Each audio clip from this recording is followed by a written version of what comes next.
আমির মুআবিয়া রাদিয়াল্লাহু তাআলা আনহু দুনিয়ার থেকে বিদায় হয়ে যাওয়ার আগে তার কাছে মৃত্যুর পয়গাম আসছে।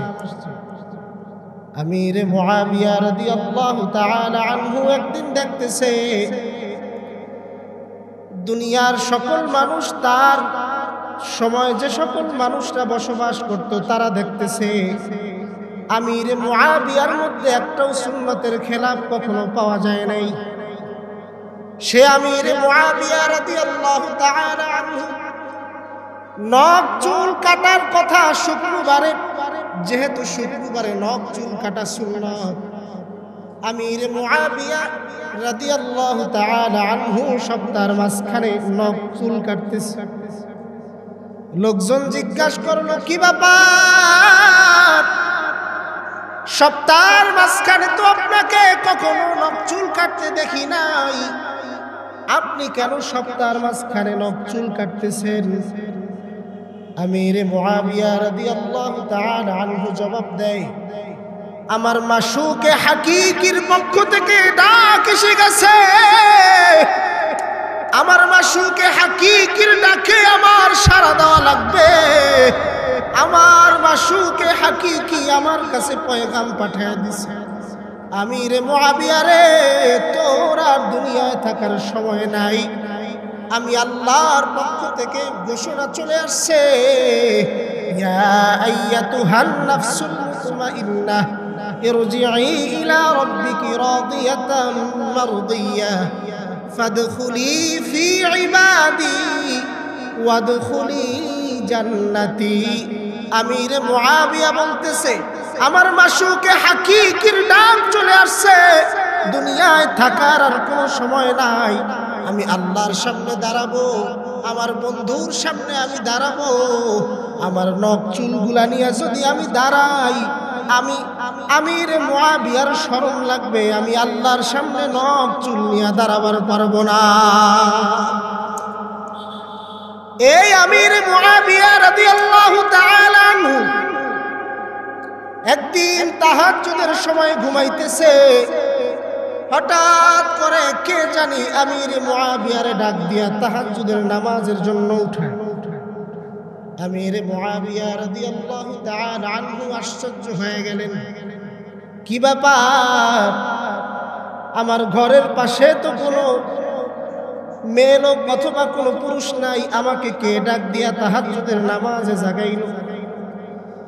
আমির মুআবিয়া রাদিয়াল্লাহু তাআলা আনহু হঠাৎ করে তাকায় দেখতেছে তার সাথে একটা শয়তান, সে আমির মুআবিয়াকে ঘুম থেকে তাহাজ্জুদের জন্য জাগায়। আমির মুআবিয়া রাদিয়াল্লাহু তাআলা আনহু হঠাৎ করে খপ করে হাতটা ধরে ফেললেন। যাওয়ার আর কোনো সুযোগ আছে? কথা কন। এবার আমির মুআবিয়া রাদিয়াল্লাহু তাআলা আনহু জিজ্ঞাসা করতেছে, কি ব্যাপার? তুমি কে ভাই? আমাকে তাহাজ্জুদের নামাজে কেন জাগাইতেছো? শয়তান জবাব দেয়, আমি আর কেউ না, আমি আপনার সাথে যে শয়তান, সেই শয়তান হইলাম আমি। কারণ আল্লাহর রাসূল সাল্লাল্লাহু আলাইহি ওয়াসাল্লাম বলছেন, প্রত্যেকটা মানুষের সাথে একজন করে শয়তান থাকে। কথা কোন ঠিক কিনা? সাহাবীরা জিজ্ঞাসা করলেন, ইয়া রাসূলুল্লাহ, ইয়া হাবিবাল্লাহ, তাহলে আপনার সাথেও কি শয়তান আছে?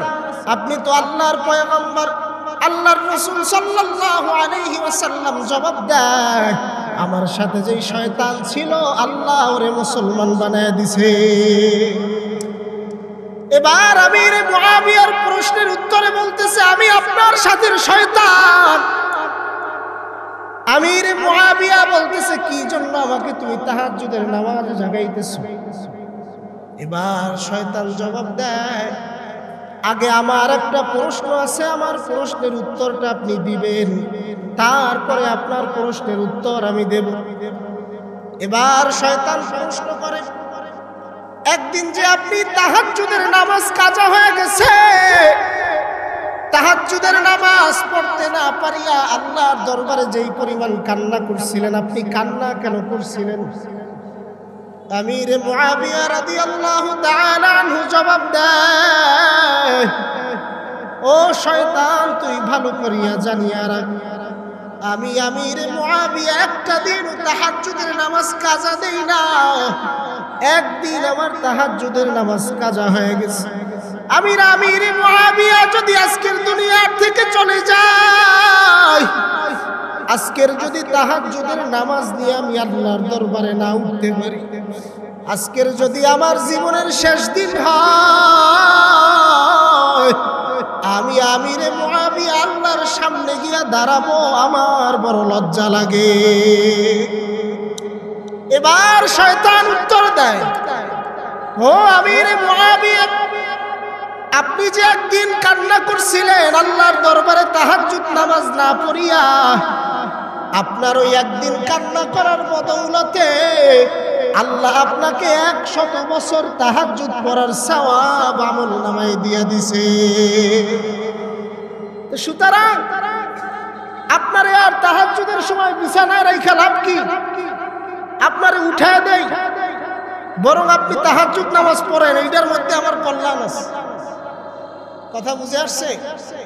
তাহলে শয়তান যদি কোনো ভালো কাজ করে, বুঝতে হবে এটার মধ্যেও ওর শয়তানি নিহিত আছে। কথা বলেন ঠিক কিনা?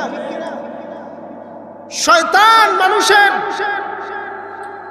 ঈমান নষ্ট করা পর্যন্ত সমস্ত প্রচেষ্টা শয়তান চালিয়ে যেতে থাকে। যতক্ষণ পর্যন্ত শয়তান ব্যর্থ না হয়, ততক্ষণ পর্যন্ত শয়তানের চেষ্টা চলতে থাকে। সর্বপ্রথম ঈমানের উপরে আঘাত করে, যখন দেখে এই বান্দাকে ঈমানের উপরে আঘাত করেও লাভ নেই, তখন আস্তে আস্তে আমলের উপরে হাত দিতে শুরু করে। এই আল্লাহর বান্দা তো এই শীতের মধ্যে ফজরের নামাজ পড়া, আল্লাহু আকবার, ফজরের নামাজ পড়ার জন্য ওযু বানাইয়া মসজিদে যায়, তাহলে ওর কলবের মধ্যে একটু ধোঁকা দিয়া দেয়। এই কনকনে শীতের মধ্যে ওযু করিয়া মসজিদে যাওয়া লাগবে। কি জন্য যাওয়া লাগবে? জামাতে নামাজ না পড়লেও তো নামাজ হয়। কথা কোন ঠিক কিনা? সবাই কয় ঠিক। হ্যাঁ, জামাতে নামাজ না পড়লে নামাজ হয়। তবে কেউ যদি বিনা ওজরে নামাজ কাজা করে, নামাজ জামাত ছাড়া পড়ে, তার নামাজ কবুল হয় না। বিনা ওজরে আপনি জামাত ছাড়া নামাজ পড়বেন, আপনার নামাজ কবুল হবে? কথা বলেন। কারণ জামাতে নামাজ আদায় করা কি বলেন? ওয়াজিব। জোরে বলেন কি? জামাতে নামাজ আদায় করা কি? বিনা ওজরে যদি আপনি জামাত তরক করেন, তাহলে আপনি ওয়াজিব তরকের গুনাহ করলেন। তো সুতরাং শয়তান যখন ঈমানের উপরে অ্যাটাক দিবে, ঈমানের উপরে অ্যাটাক দিয়ে টিকতে না পেরে তখন আমলের উপরে আঘাত করতে শুরু করে। কাব ইবনে মালিক রাদিয়াল্লাহু তাআলা আনহু হাদিস বর্ণনা করেন, আল্লাহর রাসূল সাল্লাল্লাহু আলাইহি ওয়াসাল্লামের জীবনের শেষ যুদ্ধ, এই জীবনের শেষ যুদ্ধে আল্লাহর রাসূল সাল্লাল্লাহু আলাইহি ওয়াসাল্লাম যুদ্ধে অংশগ্রহণ করার জন্য, তাবুকের যুদ্ধে অংশগ্রহণ করার জন্য সমস্ত সাহাবায়ে কেরাম রিদওয়ানুল্লাহি তাআলা আলাইহিম আজমাইনদেরকে ডাক দিলেন। আল্লাহর রাসূল সাল্লাল্লাহু আলাইহি ওয়াসাল্লাম যখন তাবুক যুদ্ধের ডাক দেয়, তখন মক্কা নগরীর মধ্যে এমন একটা অবস্থা, কেবলমাত্র খেজুর আসার মৌসুম শুরু হয়ে গেছে। আপনারা সকলেই জানেন, আরবের মধ্যে তাদের অর্থনৈতিক মূল চাকা হলো খেজুর। জোরে কোন ঠিক কিনা? তারা খেজুর বিক্রি করে তাদের অর্থনীতি পরিচালনা করে। যখন তাবুকের যুদ্ধের জন্য আল্লাহর হাবিব সাল্লাল্লাহু আলাইহি ওয়াসাল্লাম ডাক দেয়, তাবুকের যুদ্ধের সময় কেবলমাত্র খেজুর গাছ থেকে খেজুর আসা শুরু করছে। ফসলের ভরা মৌসুম। আপনারা যেমন ধান খেতে ধান লাগান, পাকার সময় হয়ে যায়, পাকার সময় হওয়ার পরে হয়তোবা 10 দিন নয়তোবা 15 দিন এর মধ্যে যদি ধানগুলো ঘরে না উঠানো হয় ধান নষ্ট হওয়ার সম্ভাবনা আছে না নাই? জোরে বলেন আছে না নাই? এবার কিছু সাহাবী চিন্তা করলো, যেহেতু ফসলের ভরা মৌসুম চলতেছে, যুদ্ধের ময়দানে আল্লাহর হাবিব সাল্লাল্লাহু আলাইহি ওয়াসাল্লাম ডাক দিয়েছে, যুদ্ধের ময়দানেও যাওয়া লাগবে, কারণ মুসলমানদের জন্য জিহাদের ডাক আসলে জিহাদ করা ফরজ হয়ে যায়। মুসলমানদের জন্য জিহাদের ডাক আসলে, মুসলমানের আমিরেরা যখন জিহাদের ময়দানের ডাক দেয়, তখন কোন মানুষ যদি ঘরে বসে থাকে মনে করতে হবে ওর মধ্যে কোনো ঈমান নাই। কথা কোন ঠিক কিনা? যেহেতু আল্লাহর হাবিব সাল্লাল্লাহু আলাইহি ওয়াসাল্লাম যুদ্ধের ডাক দিয়েছে, যুদ্ধের ময়দানেও যাওয়া লাগবে। ওইদিকে ফসল যদি 10-15 দিনের মধ্যে ঘরে না উঠানো হয় তাহলে ফসল নষ্ট হয়ে যাবে। কি এক মুসিবতের ব্যাপার! তাবুকের যুদ্ধে অংশগ্রহণ করার জন্য প্রায় 1100 মাইল পায়ে হেঁটে তারপরে তাবুকের যুদ্ধে অংশগ্রহণ করা লাগবে। 1100 মাইল কি বলেন তো? এই আর বরিশাল এতটুক মনে হয়। কথা কন? এই আর ঢাকা, এই আর চট্টগ্রাম, হ্যাঁ 1100 মাইল পায়ে হেঁটে তাবুকের যুদ্ধে অংশগ্রহণ করা লাগবে। হযরত কাব ইবনে মালিক রাদিয়াল্লাহু তাআলা আনহু হাদিসে বর্ণনা করেন, আল্লাহর রাসূল সাল্লাল্লাহু আলাইহি ওয়াসাল্লাম তাবুকের যুদ্ধের সময় কিছু কিছু সাহাবীদের নাম ধরে ডাক দিলেন, তুমি আসো আযান দিবা, তুমি আসো মদিনায় পাহারা দিবা, তুমি আসো মসজিদের খাদেমের দায়িত্ব পালন করবা, তোমার এই দায়িত্ব, তোমার এই দায়িত্ব, তোমার এই দায়িত্ব, তোমার ওই দায়িত্ব। আল্লাহর রাসূল সাল্লাল্লাহু আলাইহি ওয়াসাল্লাম নাম ধরে ধরে সমস্ত সাহাবীদেরকে দায়িত্ব দিয়ে দিলেন, আর বললেন বাদ বাকি যেই সাহাবীরা আছো, বাদ বাকি সাহাবীরা সবাই তাবুকের যুদ্ধে রওনা হয়ে যায়।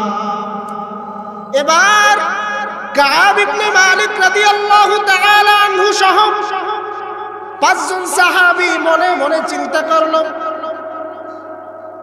যুদ্ধে তো যাওয়া যাবে, আমাদের তো দ্রুতগামী ঘোড়া আছে, যানবাহন আছে, ওরা তো পায়ে হেঁটে যাবে, আমরা তো দ্রুতগামী ঘোড়া দিয়ে যাব, তাহলে আজ না কাল যাই, আজ না কাল যাই। ওই যে শয়তান নফসের মধ্যে ধোঁকা দিয়া দিছে, তোর ওই যে ফসল গাছের মধ্যে পাকতেছে, তুই আজকের যাইস না, তুই যদি আজকের যাও তোর ফসল নষ্ট হয়ে যাবে। ওই দিকে আল্লাহর রাসূল যুদ্ধের ময়দানে ডাক দিয়েছে। এবার 5 জন সাহাবী থেকে গেল কয়জন? জোরে বলেন কয়জন? 5 জন সাহাবী এবার যুদ্ধের ময়দানের দিকে রওনা হয়ে নাই। 5 জন সাহাবীর মধ্যে 2 জন সাহাবী চিন্তা করলো, আহারে আমগরে তো মনে হয় শয়তানে পাইছে। ওরা চিন্তা করতে করতে এবার 2 জন ভেঙে গেল। আছে কয়জন? জোরে বলেন, আরো জোরে বলেন, আছে কয়জন? এবার কাব ইবনে মালিক সহ আরো 2 জন সাহাবী, আরো 2 জন সাহাবী সহ এই 3 জন সাহাবী মদিনায় রয়ে গেল। হঠাৎ করে কাব ইবনে মালিক শুনতে পাইল আল্লাহর রাসূল সাল্লাল্লাহু আলাইহি ওয়াসাল্লাম তাবুকের যুদ্ধ শেষ করে মদিনার পানে রওনা হয়ে গেছে। জোরে বলেন সুবহানাল্লাহ। এবার কাব ইবনে মালিক বলেন, আমার অন্তরের মধ্যে কেন জানি ভয় লাগলো, আমার অন্তরের মধ্যে কেন জানি ভয় লাগতে শুরু হইল। আরে আমি তো আজ না হয় আজ যাব না, কাল যাব, এরকম করতে করতে দিনগুলো পার করে ফেললাম, এরকম করতে করতে দিনগুলো পার করে ফেললাম। আল্লাহর হাবিব তো মদিনায় আসলে আমাকে জিজ্ঞাসা করবে, কাব তুমি কেন যুদ্ধে যাও নাই? আমি আল্লাহর হাবিবের জবাবে আমি কি বলবো? এবার কাব ইবনে মালিক রাদিয়াল্লাহু তাআলা আনহু নিজেই হাদিস বর্ণনা করেন। কাব ইবনে মালিক বলেন, আমি মনে মনে চিন্তা করলাম, যেহেতু আমি একজন কথা সাহিত্যিক, সুন্দর করে গুছিয়ে গুছিয়ে কথা বলতে পারি, আমি আল্লাহর হাবিবের কাছে যে এই অজুহাতগুলি দেখাবো, এই অজুহাতের কথা বললে আল্লাহর হাবিব আমাকে ছেড়ে দিবে। এবার কাব ইবনে মালিক আল্লাহর হাবিব সাল্লাল্লাহু আলাইহি ওয়াসাল্লাম মদিনায় আসার পরে আল্লাহর হাবিবের সাথে দেখা করতে যায়।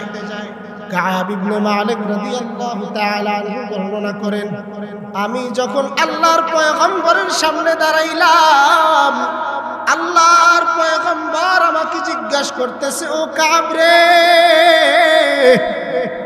আমি তাবুকের যুদ্ধে বসে তোমার কথা জিজ্ঞাসা করছি, আমি তো তোমার তাবুকের ময়দানে পাই নাই। ও কাব, তুমি কেন তাবুকের যুদ্ধে অংশগ্রহণ করো নাই? এবার আমি মনে মনে যেই কথাগুলি চিন্তা করে রাখছিলাম, আল্লাহর রাসূলের সামনে আমি এই কথাগুলি বলবো। কাব ইবনে মালিক বলেন, আল্লাহর কি কুদরত আমি জানি না, আমার হাবিবের সামনে যখন আমি দাঁড়াইলাম, আমার জবান থেকে সত্য কথাগুলি বাহির হইতে শুরু করলো। হযরত কাব ইবনে মালিক রাদিয়াল্লাহু তাআলা আনহুকে আল্লাহর রাসূল বলল, তোমার কি দ্রুতগামী ঘোড়াও ছিল না? কাব ইবনে মালিক বলে, হ্যাঁ আল্লাহর রাসূল, আমার দ্রুতগামী ঘোড়াও ছিল। তুমি কি অসুস্থ ছিলে নাকি? না আল্লাহর হাবিব, আমি অসুস্থ ছিলাম না। ওই যে শয়তানের ধোঁকায় অলসতায় পড়িয়া, ওই যে শয়তানের ধোঁকায় ইবাদতের মধ্যে অলসতায় পড়িয়া আমি যাইতে পারি নাই।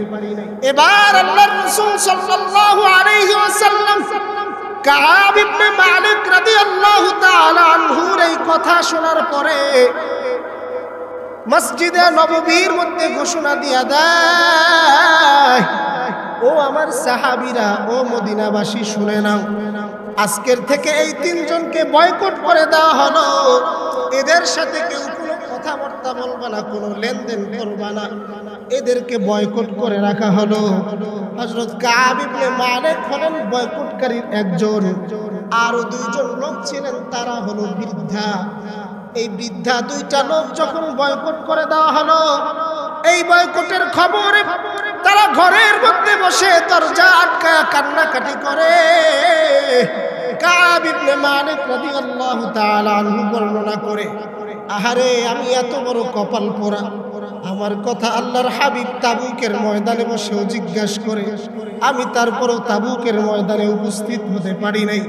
কাব ইবনে মালিক রাদিয়াল্লাহু তাআলা আনহু বলে, সামাজিকভাবে আমাকে বয়কট করা হলো, আমার সাথে কেউ কথা বলে না, কিন্তু আমি মসজিদে নামাজ পড়তে যাওয়া বন্ধ করি নাই।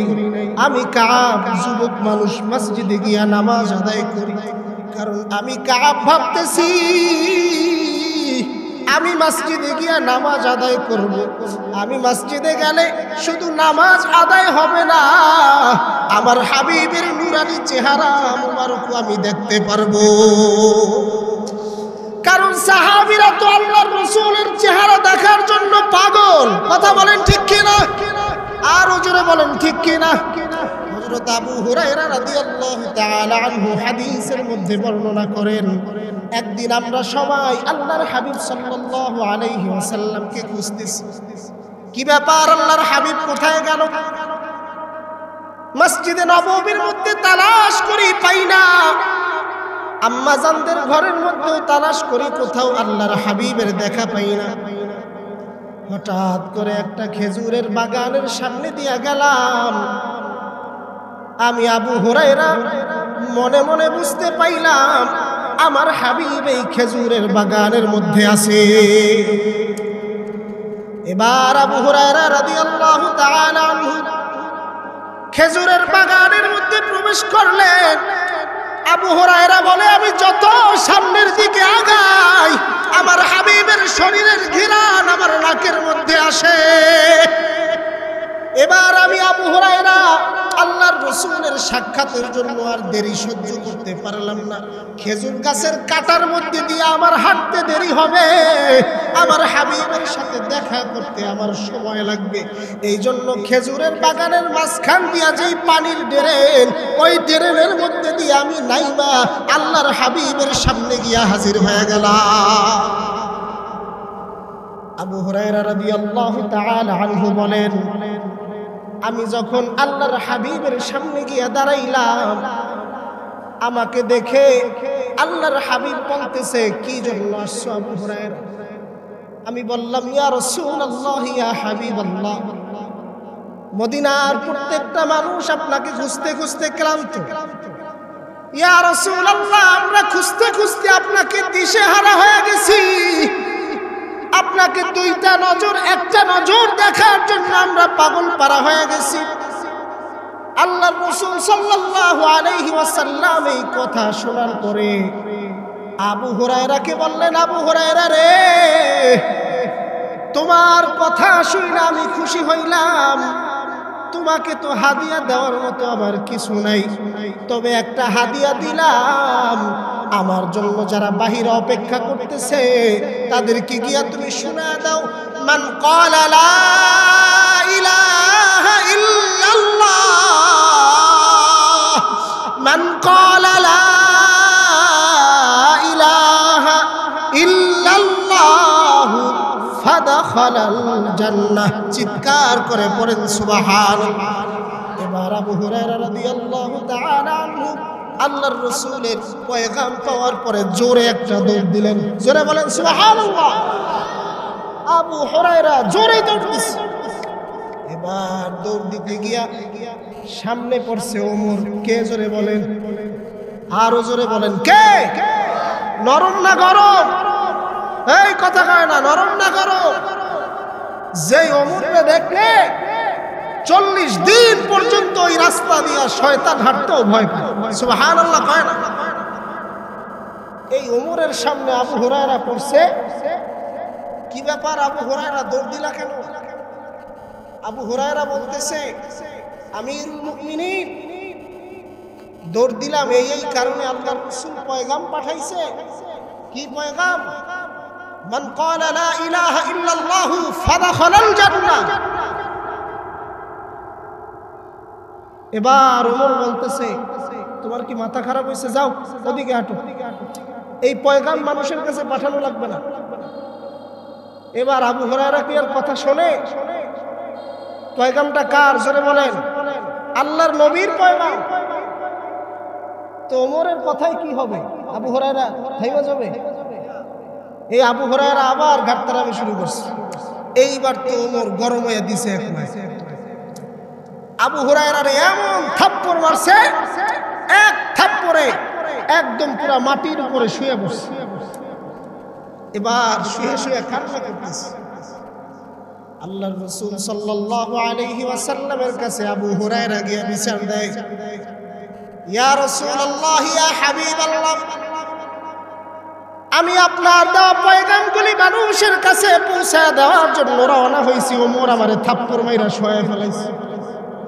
কি ব্যাপার ওমর, তুমি কেন আবু হুরায়রার থাপ্পড় মাইরা শুয়ে ফেলাইলা? ওমর জবাব দিচ্ছে, ইয়া রাসূলুল্লাহ, ইয়া হাবিবাল্লাহ, এমনিই তো দেখেন মানুষকে সহজে নামাজ পড়ানো যায় না। মানুষ তো ইবাদত এমনিতেই করতে চায় না।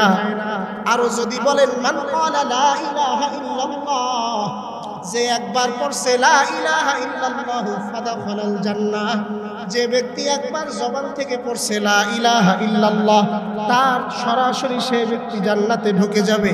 ইয়া রাসূলুল্লাহ, ইয়া হাবিবাল্লাহ, এই কথা যদি এখন আপনি মদিনার মার্কেটে ছেড়ে দেন, একটা নামাজ পড়বে না, একটাও রোজা রাখবে না, আল্লাহ আল্লাহর হাবিব সাল্লাল্লাহু আলাইহি ওয়াসাল্লাম ওমরের কথার জবাবে বললেন, ওমর তুমি সাক্ষী থাকো, যেই ব্যক্তি একবার জবান থেকে পড়ছে মান ক্বালা লা ইলাহা ইল্লাল্লাহ ফাদাখালাল জান্নাহ, ওই অনুযায়ী আমল করার চেষ্টা করছে, টুকিটাকি গুনাহ হয়ে গেছে মনের অজান্তে, আল্লাহর কাছে যদি মাফ চায় আল্লাহ তারে মাফ করে দিয়া, মান ক্বালা লা ইলাহা ইল্লাল্লাহ, লা ইলাহা ইল্লাল্লাহ বলার কারণে ফাদাখালাল জান্নাহ, আল্লাহ ওনারে জান্নাতে ঢুকিয়ে দিবে। যেই কথা সেই কাজ। সাহাবীরা তো আল্লাহর রাসূলকে দেখার জন্য পাগল ছিল, আর আমরা বর্তমান সমাজে এমন হইছি, আমরা হক্কানি উলামায়ে কেরামদেরকে দেখার জন্য পাগল না, আমরা মোবাইলে নর্তকীর নাচ দেখার জন্য পাগল। আমরা মোবাইলে কোথায় আছে হলিউডের নায়িকা, কোথায় বলিউডের নায়িকা, সেই নায়িকাদেরকে দেখার জন্য আমরা পাগল। আর সাহাবীরা পাগল ছিল আল্লাহর হাবিবের চেহারা মুবারক দেখার জন্য, কারণ সাহাবায়ে কিরাম রিদওয়ানুল্লাহি তাআলা আলাইহিম আজমাইনরা যদি ক্ষুধার্তও থাকতো আল্লাহর রাসূলের চেহারা দেখার সাথে সাথে সমস্ত ক্ষুধা নিবারণ হয়ে যেত। কাব ইবনে মালিক রাদিয়াল্লাহু তাআলা আনহু বলেন, আমি মসজিদে নববীর মধ্যে নামাজ পড়ার জন্য যাই, কেউ আমার সাথে কথা বলে না। আমি মসজিদে নববীর মধ্যে যাই, নামাজের আগে আল্লাহর হাবিবের চেহারার দিকে তাকাই, আল্লাহর হাবিব আমার দিক থেকে চেহারা ঘুরায় নেয়। কিন্তু আমি যখন নামাজের মধ্যে দাঁড়াই, নামাজের মধ্যে দাঁড়ানোর পরে কেমন জানি আমার অনুভব হয়, আমার আশিক আমার হাবিব আমার দিকে, আমি নামাজের মধ্যে দাঁড়ায় থাকলে আমার হাবিব আমার চেহারার দিকে তাকায় থাকে। আমি কাব ইবনে মালিক নামাজের মধ্যে দাঁড়াইলে আমার চেহারার দিকে আমার হাবিব তাকায় থাকে, আমি কেমন জানি অনুভব করতে লাগলাম। হযরত কাব ইবনে মালিক রাদিয়াল্লাহু তাআলা আনহু বলেন, কিছুদিন যাওয়ার পরে, প্রায় 1 মাস যাওয়ার পরে, 40 দিন যাওয়ার আগে আল্লাহর হাবিব সাল্লাল্লাহু আলাইহি ওয়াসাল্লাম আমাকে ডাকলেন, কাব তুমি এদিকে আসো, তোমার ব্যাপারে সিদ্ধান্ত হয়েছে, আল্লাহ পাকের পক্ষ থেকে যদি তোমাদের ব্যাপারে ওয়াহী না আসে, আসমান থেকে ফয়সালা না আসে, তোমাদের জন্য কোনো ক্ষমা নাই। অতএব তোমার এখন আরেকটা কাজ আছে, তোমার করা লাগবে, তোমার ঘরে যে স্ত্রী আছে সেই স্ত্রীকেও বাবার বাড়িতে পাঠিয়ে দেওয়া লাগবে। এবার কাব ইবনে মালিক রাদিয়াল্লাহু তাআলা আনহু বলেন, ইয়া রাসূলুল্লাহ, ইয়া হাবিবাল্লাহ, আমার স্ত্রীকে কি আমি তালাক দিয়া বাবার বাড়িতে পাঠাবো? আল্লাহর হাবিব বলে, না না, এমনিতেই বাবার বাড়িতে পাঠিয়ে দাও। এবার কাব ইবনে মালিক রাদিয়াল্লাহু তাআলা আনহু চিন্তা করে, আহারে কথা বলার মতো তো মদিনার মধ্যে কেউ নাই, ছিল ঘরের মধ্যে বিবি, তাও এখন বাবার বাড়িতে, কেমন শাস্তি আল্লাহর পক্ষ থেকে আমি পাইলাম, আল্লাহ তুমি আমারে ক্ষমা করে দাও। এবার কাব ইবনে মালিক রাদিয়াল্লাহু তাআলা আনহু, যেহেতু আল্লাহর রাসূলের জীবনের শেষ যুদ্ধ ছিল তাবুকের যুদ্ধ, আল্লাহর রাসূল সাল্লাল্লাহু আলাইহি ওয়াসাল্লামের বিদায়ের প্রায় কাছাকাছি মুহূর্ত, কাব ইবনে মালিক রাদিয়াল্লাহু তাআলা আনহু চিন্তা করে, আহারে আমি যদি এই ঘরের মধ্যে একা একা মরিয়া যাই, আমার খবরটা তো কেউ আমার হাবিবের কাছে পৌঁছানোর মতো নাই, আর যদি আমার হাবিব আল্লাহর পক্ষ থেকে ওহী আসার আগে দুনিয়ার থেকে চলে যায়, আল্লাহর দরবারে আমি কাবের কোনো মাথা নিয়ে দাঁড়ানোর মতো সুযোগ না। হযরত কাব ইবনে মালিক রাদিয়াল্লাহু তাআলা আনহু এই চিন্তা করতে লাগলেন আর কাঁদতে লাগলেন।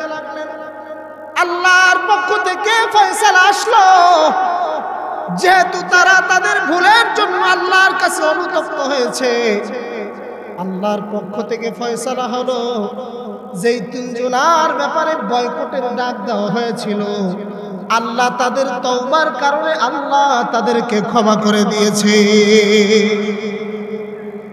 তাহলে আমরা বুঝলাম মিনাশ শাইতানির রাজিম, বিসমিল্লাহির রহমানির রহিম। قال ما منعك ألا تسجد إذ أمرتك। আমরা সবাই ইবলিসের ব্যাপারে জানি। ইবলিসকে আল্লাহ পাক রব্বুল আলামিন ঘাড় ধরে জান্নাত থেকে বাহির করে দিয়েছে। কথা কোন ঠিক কিনা? কিভাবে বাহির হইল দেখেন, আল্লাহ বলতেছে ইবলিস ক্বালা মা মানাক আল্লাহ তাসজুদা ইয আমারতুক।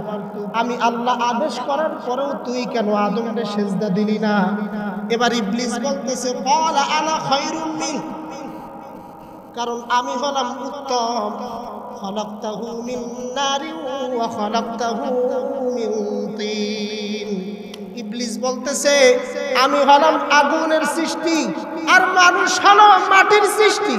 সুতরাং আগুনের স্বভাব হলো উপরের দিকে ওঠা, মাটির স্বভাব হলো নিচের দিকে যাওয়া। আমি বড় হয়ে কিভাবে আদমকে সিজদা করি? সুতরাং আমি সিজদা করতে পারি না, এই জন্য আমি সিজদা করি নাই। আল্লাহ পাক রব্বুল আলামিন এবার ইবলিসের ব্যাপারে সিদ্ধান্ত জানায় দেয়, ক্বালা ফাহবিত মিনহা ফামা ইয়াকুনু লাকা আন তাতাকাব্বারা ফীহা ফাখরুজ ইন্নাকা মিনাস সাগিরিন। ক্বালা আনযিরনি ইলা ইয়াওমি ইউবআসুন। ক্বালা ইন্নাকা মিনাল মুনযিরিন। ক্বালা ফাবিমা আগওয়াইতানি লাআকুদান্না লাহুম সিরাতাকাল মুস্তাকিম। এবার ইবলিসের ব্যাপারে আল্লাহ পাক রব্বুল আলামিন সিদ্ধান্ত জানায় দেয়, যেহেতু ইবলিস তুমি আমার হুকুম অমান্য করছো, তুমি ইবাদত করছো 1200 বছর। আপনার ইবলিসের ইবাদতের পরিমাণ ছিল, তাফসীরের কিতাবের মধ্যে আসছে আপনার 80,000 বছর। কয় বছর? কয় বছর ইবাদত ছিল? 80,000 বছর ইবলিসের ইবাদত ছিল। আল্লাহ পাক বলতেছে যেহেতু তুমি আমার সাথে গাদ্দারি করছো, তুমি আমার হুকুম অমান্য করছো, ক্বালা ফাখরুজ, যাও বেরিয়ে যাও।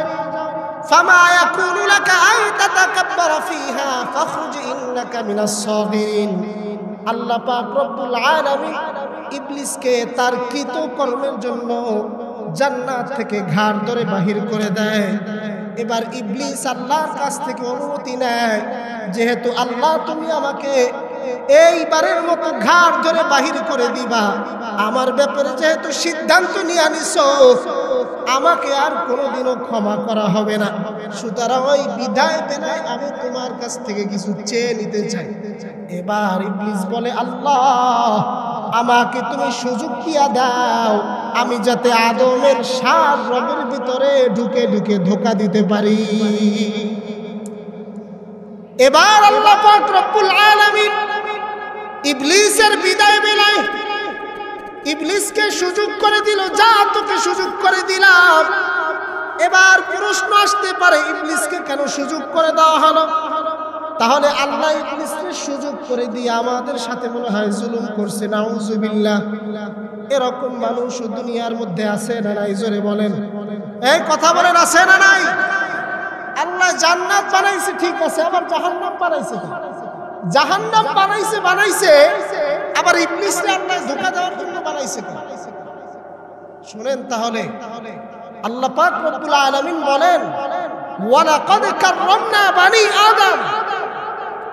আমার সৃষ্টির মধ্যে সর্বশ্রেষ্ঠ জীব হলো মানব জাতি। জোরে বলেন সুবহানাল্লাহ। মানুষ কিসের তৈরি? জোরে বলেন। মাটির তৈরি। আর ফেরেশতা কিসের তৈরি? জোরে বলেন। নূরের তৈরি। ফেরেশতারা কি গুনাহ করে? জোরে বলেন, গুনাহ করে? ফেরেশতারা কোনো গুনাহ করে না। মানুষ গুনাহ করে বিদায় তো মানুষ শ্রেষ্ঠ। কথা বল ঠিক কি? মানুষ গুনাহ করে বিদায় তো মানুষ শ্রেষ্ঠ। কারণ আল্লাহ দেখবে এই ইবলিস ধোঁকা দেওয়ার পরেও আমার কোন বান্দা এই ধোঁকায় পড়িয়া গুনাহ করার পরেও তাওবা করে আমার দিকে ফিরে আসে। এটা দেখবে কে? জোরে বলেন, আরো জোরে বলেন, কে? ইবলিসকে আল্লাহ পাক রব্বুল আলামিন অনুমতি দিয়া দিল। ইবলিসের ধোঁকা দেওয়ার তিনটা কৌশল আছে। কয়টা জোরে বলেন? ইবলিসের ধোঁকা দেওয়ার তিনটা কৌশল আছে। এর ভিতরে এক নাম্বার কৌশল হলো, ইবলিস শয়তান যখন মানুষকে ধোঁকা দেয় তখন নেককার কোন বুজুর্গ আল্লাহ ওয়ালার সূরাতে ধোঁকা দেয়। নেককার অপরিচিত কোন আল্লাহ ওয়ালা বুজুর্গের সূরত ধরে তারপরে ধোঁকা দেয়। এটা কয় নাম্বার? এক নাম্বার। কয় সূরাতে ধোঁকা দেয়? আরো জোরে বলেন, কয় সূরাতে? সবাই একটু পড়েন সুবহানাল্লাহ, আলহামদুলিল্লাহ, আল্লাহু আকবার। হাত উঠান, বলেন আল্লাহু আকবার কাবীরা, আলহামদুলিল্লাহ কাসীরা, সুবহানাল্লাহি বুকরাতাও ওয়া আসীলা। হাত নামান। ভালো লাগে না খারাপ লাগে? জোরে বলেন, ভালো লাগে না খারাপ লাগে? বলছিলাম কয় সূরাতে ধোঁকা দেয়? কয় সূরাত গেছে? এক সূরাতে। মুসলিম শরীফের সহিহ মুসলিম শরীফের বর্ণনার মধ্যে আসছে, আল্লাহর হাবিব সাল্লাল্লাহু আলাইহি ওয়াসাল্লামের সহিহ হাদিসের গ্রন্থের মধ্যে একটা গ্রন্থ হলো মুসলিম শরীফ।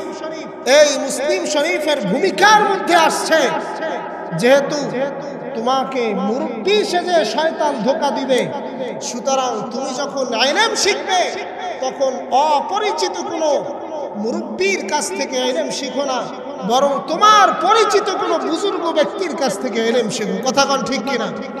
কারণ পরিচিত ব্যক্তিরা কখনো ধোঁকা দিতে পারে না। অপরিচিত ব্যক্তি আপনার নেক সূরাতে ধোঁকা দিতে পারে, আর সেই ধোঁকাটাই হলো শয়তানের ধোঁকা। দ্বিতীয় নাম্বার ধোঁকা, ইবলিস শয়তান যেইভাবে মানুষকে ধোঁকা দেয়, এর দ্বিতীয় নাম্বার সূরত হলো দূর থেকে আপনার দিকে ইবলিস শয়তান জাদু নিক্ষেপ করে, অথবা দূর থেকে আপনার উপরে বদ আসর নিক্ষেপ করে। দূর থেকে কিভাবে নিক্ষেপ করে? আপনি ফজরের সময় ঘুমায় রইছেন, আপনি ফজরের সময় ঘুমায় রইছেন, এবার ঘুম থেকে জাগছেন। ঘুম থেকে জাগার পরে যখন ওযু করলেন, ঘড়ির দিকে তাকায় দেখতেছেন জামাতের সময় প্রায় হয়ে গেছে। বাসার থেকে মসজিদে যাইতে সময় লাগবে 10 মিনিট। কয় মিনিট জোরে বলেন? এবার চিন্তা করলেন, আমার তো ওযু করা শেষ, সুন্নত পড়া লাগবে, এখন তো জামাত শুরু হয়ে গেছে, এখন যদি মসজিদে যাই সুন্নত পড়তে পারবো না, জামাতে নামাজও পড়তে পারবো না। এইবার শয়তান ওই দূর থেকে আপনার উপরে ধোঁকা নিক্ষেপ করতেছে, তুই মসজিদে যাইস না, কারণ তুই মসজিদে গেলে জামাত পাবি না, তুই মসজিদে গেলে সুন্নাত পড়তে পারবি না, তুই বাসায় বসে সুন্নাত পড়, তুই বাসায় বসে ফরজ নামাজ আদায় কর। দূর থেকে ধোঁকা দিয়ে দিল। আবার কিছুক্ষণ পরে ওই মানুষটাই নিজের অন্তরটাকে ঠিক করে নিল, আহারে না না, আমার ঘরে নামাজ পড়ে যাবে না, দেরি হয় হোক তারপর মসজিদে যাব। নিজের নফসকে ঠিক করে যখন ওই ব্যক্তি মসজিদে যায়, ওই ব্যক্তির নফসের, ওই ব্যক্তির অন্তরের মধ্যে শয়তান আর বসতে পারে না। এই কয় নাম্বার সূরাতের ধোঁকা? যারা বলেন ধোঁকার কয় নাম্বার সূরাত? এবার 3 নাম্বার সূরাত, শয়তান কলবের মধ্যে আসন গেড়ে বসে যায়। আমাদের মাঠের মধ্যে অনেকেও আসন গেড়ে বসছে না? বসে নাই? আসন দেওয়া বুঝেন? এবার শয়তান আসন গেড়ে বসে যায়, শয়তান ধোঁকা দিতে থাকে, আহারে শীতের রাত, তোর গোসল ফরজ হয়ে গেছে, তুই যদি গোসল করতে ওঠো, ওই ফরজ গোসল করতে কতই না কষ্ট, ফরজ গোসল করবি আবার মসজিদে যাবি। এইদিকে বিবি সাহেব ডাকে, জামাতের সময় সন্নিকটে। এবার বিবি সাহেব ডাক দিল, বিবি সাহেবেরও ধমক দিয়া বসায় দিছে, ওর অন্তরের মধ্যে শয়তান জায়গা করে নিয়েছে। এই 3য় নাম্বার ধোঁকার থেকে বাঁচার জন্য মুফাসসিরিন কিরামগণ তাফসীরের মধ্যে লেখেন এই তিনটা ধোঁকার থেকে বাঁচার জন্য প্রত্যেকটা মুমিনের জন্য জিকির ছাড়া কোনো রাস্তা না।